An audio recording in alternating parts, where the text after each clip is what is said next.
দর্শক, এই মুহূর্তে কক্সবাজারের রোহিঙ্গা ক্যাম্পে অবস্থান করছেন যুক্তরাষ্ট্রের দক্ষিণ ও মধ্য এশিয়া বিষয়ক বিশেষ দূত সার্জিও গোরের নেতৃত্বাধীন উচ্চ পর্যায়ের প্রতিনিধি দল। সেখানকার সবশেষ খবর জানাতে সরাসরি যুক্ত হচ্ছেন আমাদের সহকর্মী আহসান সুমন।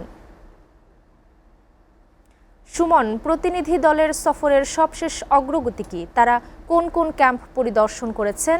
রোহিঙ্গাদের ফেরাতে কি ধরনের মতবিনিময় হচ্ছে এবং এই সফর থেকে ভবিষ্যতের জন্য কি বার্তা বা ফলাফল প্রত্যাশা করা হচ্ছে? বিস্তারিত জানাবেন।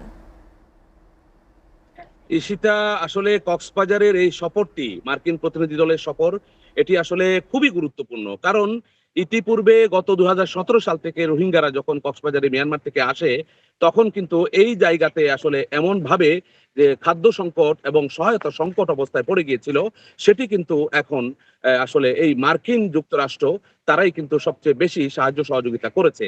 কারণ এটি বিশ্বের মধ্যে অনেকগুলো দেশ এই সাহায্য সহযোগিতার মধ্যে এগিয়ে এসেছে, কিন্তু তার মধ্যে সবচেয়ে বেশি গুরুত্বপূর্ণ হচ্ছে এই মার্কিন সহায়তা। সেক্ষেত্রে আমরা যেটুকু জানি যে আসলে এই যে সফরটি নিঃসন্দেহে বাংলাদেশের জন্য এই রোহিঙ্গা সংকট সমাধানের জন্য খুবই গুরুত্বপূর্ণ একটি সংবাদ।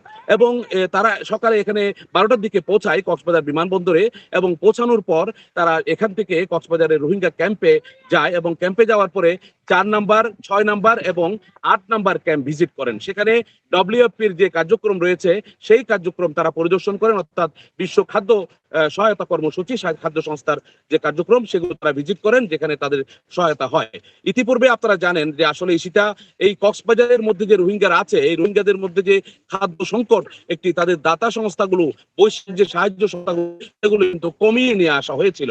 যার কারণে বাংলাদেশ সহ বিভিন্ন যে সাহায্য সংস্থাগুলো, সেগুলোর কারণে কক্সবাজারে যে রোহিঙ্গারা আছেন তাদেরকে নিয়ে কিভাবে ভবিষ্যৎ কি হবে সেটি কিন্তু একটা উৎকণ্ঠার মধ্যে পড়ে গিয়েছিল বাংলাদেশ সরকার। যার ব্যতিক্রম এখানে যেটি হয়েছে, আমরা যতটুকু জানি যে কক্সবাজারে আসলে খুবই এই সংকট সমাধানের জন্য আমরা যতটুকু দেখেছি যে এটি খুবই গুরুত্বপূর্ণ। এবং তারা ক্যাম্প পরিদর্শনের পরে কক্সবাজারে চলে আসবেন। চলে আসার পরে কক্সবাজার শহরের মধ্যে রোহিঙ্গা শরণার্থী ত্রাণ ও প্রত্যাবাসন বিষয়ক কমিশনারের কার্যালয় রয়েছে, সেই কার্যালয়ে একটি বৈঠকে মিলিত হবেন। সেখানে কক্সবাজারের বিভিন্ন এনজিও, আইএনজিও সংস্থার প্রতিনিধিরা থাকবেন, পাশাপাশি কক্সবাজারের এবং গণ্যমান্য ব্যক্তিরাও থাকবেন, এবং সরকারের যে রোহিঙ্গা সংশ্লিষ্ট যে সরকারের যে মন্ত্রণালয়গুলো আছে সেই মন্ত্রণালয়ের প্রতিনিধিরাও থাকবেন। এইখানে যে তাদের যে সাহায্য সংস্থার কর্মসূচিগুলো, সেগুলো নিয়ে আমরা কথা বলবেন বলে আমরা জেনেছি। যদিও নিরাপত্তাজনিত কারণে এই যে কক্সবাজারের সফর, যেহেতু তারা মার্কিন প্রতিনিধি দল, তাদের এই সফরকে কেন্দ্র করে একটি নিরাপত্তা জোরদার করা হয়েছে। গণমাধ্যম কর্মীদেরও অবস্থানটা একটু শিথিল করা হয়েছে, যার কারণে আমরা ভেতরকার যে পরিস্থিতি সেগুলো কিন্তু আমরা খুব কষ্ট করে জানতে পারছি। তবে এই সফরের মাধ্যমে আমাদের যেটা সংশ্লিষ্ট যারা আছেন তারা যেটুকু ধারণা আমাদেরকে দিয়েছেন, সেই ধারণাটুকু হচ্ছে যে এই সফরটা খুবই গুরুত্বপূর্ণ, এবং আগামীতে দুদেশের মধ্যে, আমেরিকা এবং বাংলাদেশ দুদেশের মধ্যে যে একটি সুসম্পর্ক, সেই সুসম্পর্কে আসলে আরো বেশি দৃঢ় হবে, এবং সম্পর্কটি আরো বেশি, বন্ধনটা আরো বেশি জোরদার হবে, এমনটাই মূলত প্রত্যাশা। সফরের মধ্যে যে গৌরী রয়েছেন, মার্কিন প্রেসিডেন্টের যে বিশেষ দূত, তিনি ছাড়াও এখানে যে বাংলাদেশে নিযুক্ত যে মার্কিন রাষ্ট্রদূত রয়েছেন তিনিও আছেন, এবং আরো প্রায় 14 জনের এই প্রতিনিধি দল। এই প্রতিনিধি দলটি আসলে খুবই নিরাপত্তাজনিত কারণে তারা এখানে খুব কড়াকড়ি অবস্থান করছেন, আমরা এটুকু জেনেছি।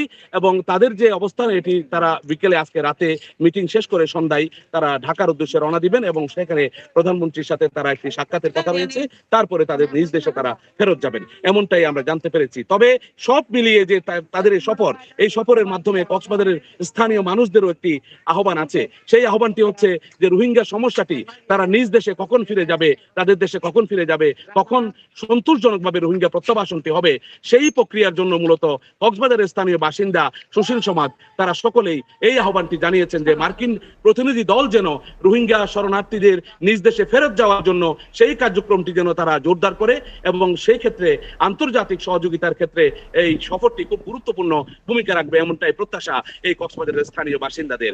ঈশিতা, কক্সবাজারের এই সফর, রোহিঙ্গা মার্কিন যে প্রতিনিধি দল রোহিঙ্গা ক্যাম্প ভিজিটের যে সফর, এই সফরের আমার কাছে এই ছিল সর্বশেষ খবর। ঈশিতা। সুমন, আপনাকে ধন্যবাদ।